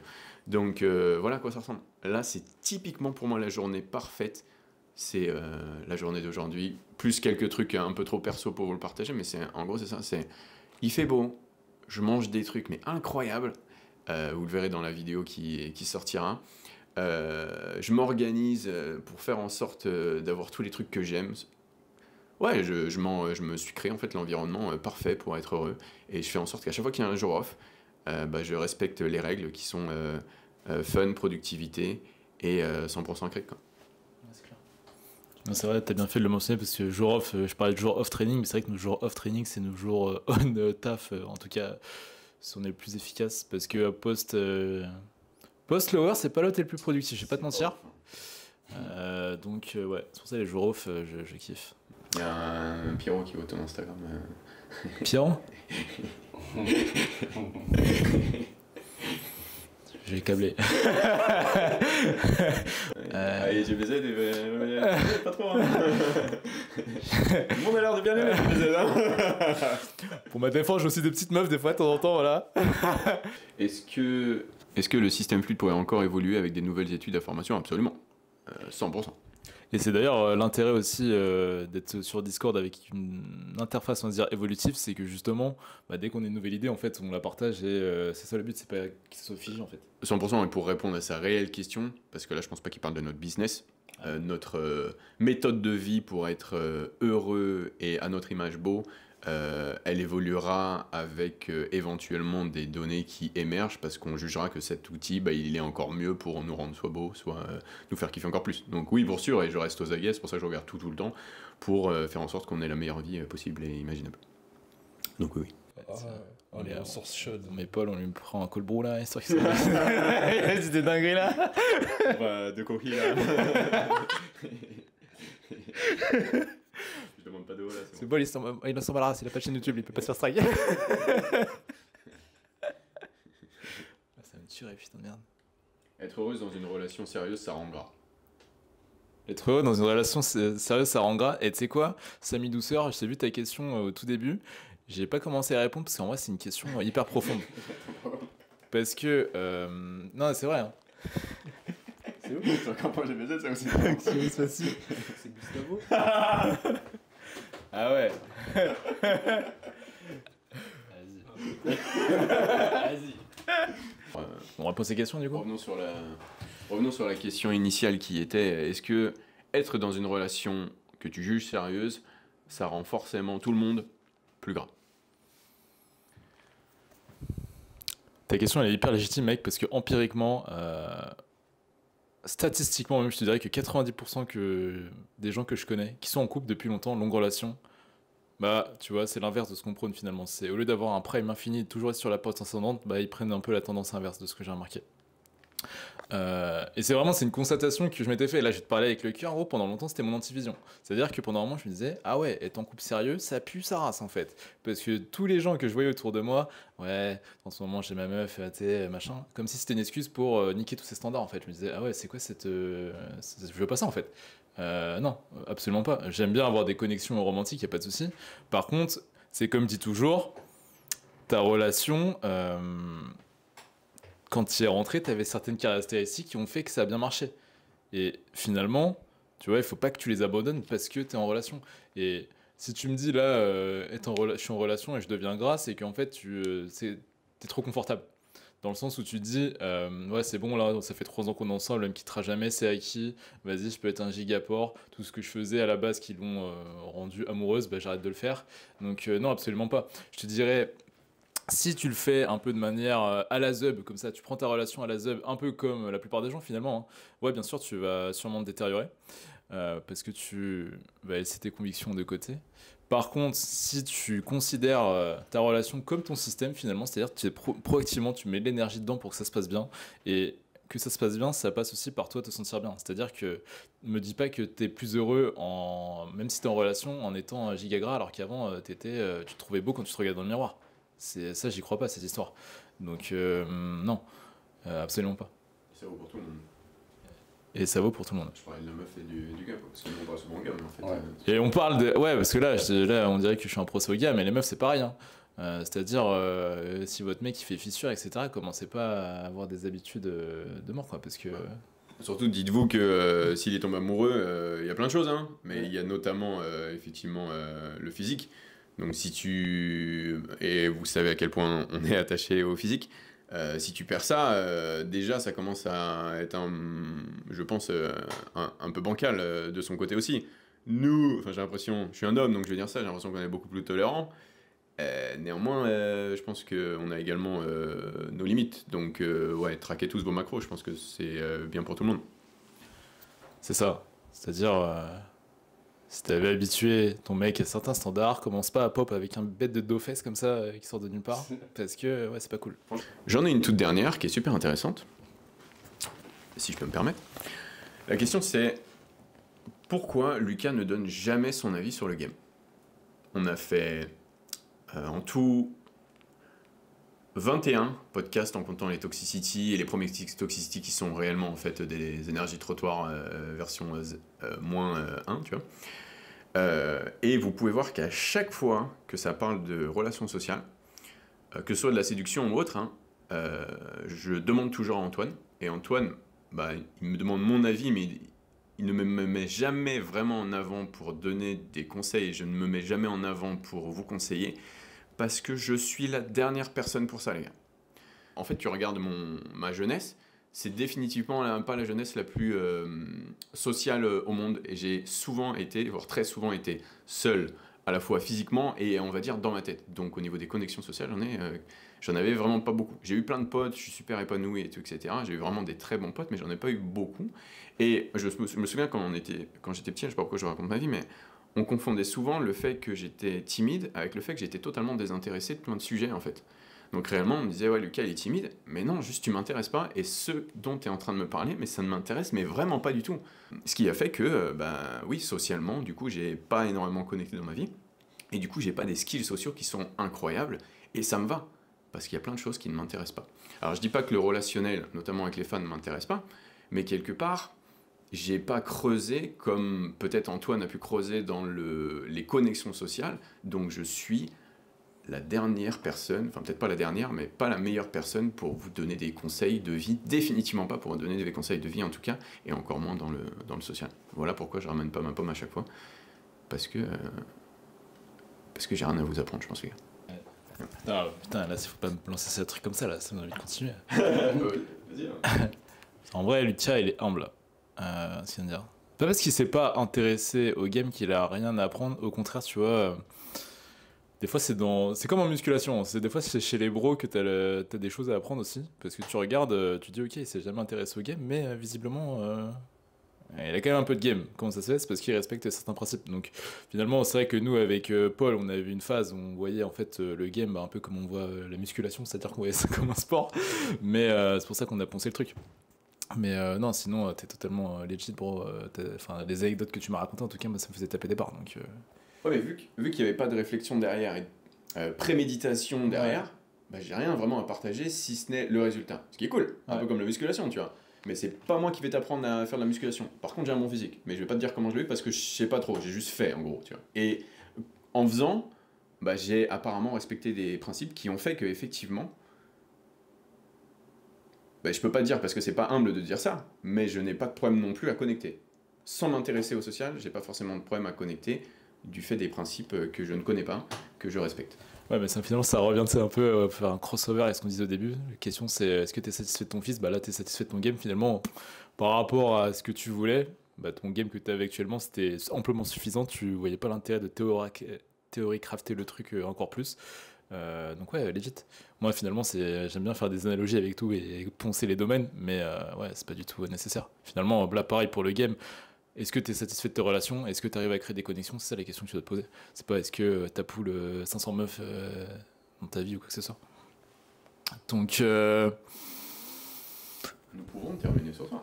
on peut snatch up sur ça. On peut aller snapper, il fait encore beau, il fait jour, vive le printemps. Vive le printemps. Avant que je me cale devant mon live. Et ouais. Ah ouais, c'est le live aujourd'hui. Ouais. On a tous les jeudis soirs, les gars, il y a le live Mindset, on va l'appeler comme ça maintenant. J'ai mis identité santé mentale. Identité santé mentale, 1h30 sur le Discord bien sûr, dans le système fluide, c'est le premier lien dans la description de la vidéo. Vous connaissez Antoine, Mastermind, donc c'est du très bon moment. Et j'ai vu qu'il y avait une question, tu nous poses la question dans le Q&A, ouais les payeurs, est-ce qu'il y a un retour? Comme s'ils voyaient la question mais ils voient pas la question. Donc je te laisse leur poser la question aux payeurs, un retour de tout ça.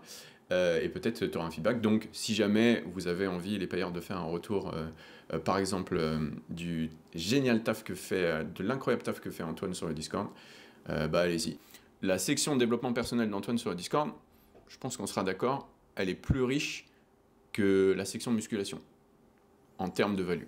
Parce qu'il y a plus à trouver, chercher, découvrir, théorie crafter, maîtriser, appliquer, faire des feedbacks dans le développement personnel que dans la musculation. Parce que je pense que même s'il existe des systèmes dans le développement personnel, peut-être pas aussi scriptés qu'en musculation, et ce qui rend le sujet absolument passionnant. Donc voilà, je libère Antoine parce qu'il a un live, il faut qu'il économise quand même un petit peu sa salive là, parce que ça fait 2 heures qu'on parle. Je vous remercie, enfin j'espère que vous avez passé un bon moment et j'en doute pas parce que c'était cool. Moi je remercie du coup à la caméra Saex d'avoir participé. Demain on va se faire une superbe vidéo que vous verrez à la fois une vidéo sur ma chaîne et sur sa chaîne à un moment qui va sortir, je pense bien. Je sais pas trop exactement ce qu'il a en tête, mais à chaque fois c'est un banger, donc ce sera un banger, absolument. Et tu sais quoi, je mets aussi le lien de la vidéo de... Peut-être pas la vidéo, les liens des réseaux sociaux de Saex dans la section commentaires, non, dans la description de la vidéo. Je sais qu'il n'a pas besoin de ma patte et de mon shout-out pour briller. Néanmoins, bah, tu sais quoi, ça me fait plaisir. Donc, allez checker le taf de Saex. Et puis, sur ce, je vous invite à liker. Venez travailler avec nous si vous voulez rentrer dans le système fluide. Et puis, je vous dis à très bientôt dans une prochaine vidéo. Peace.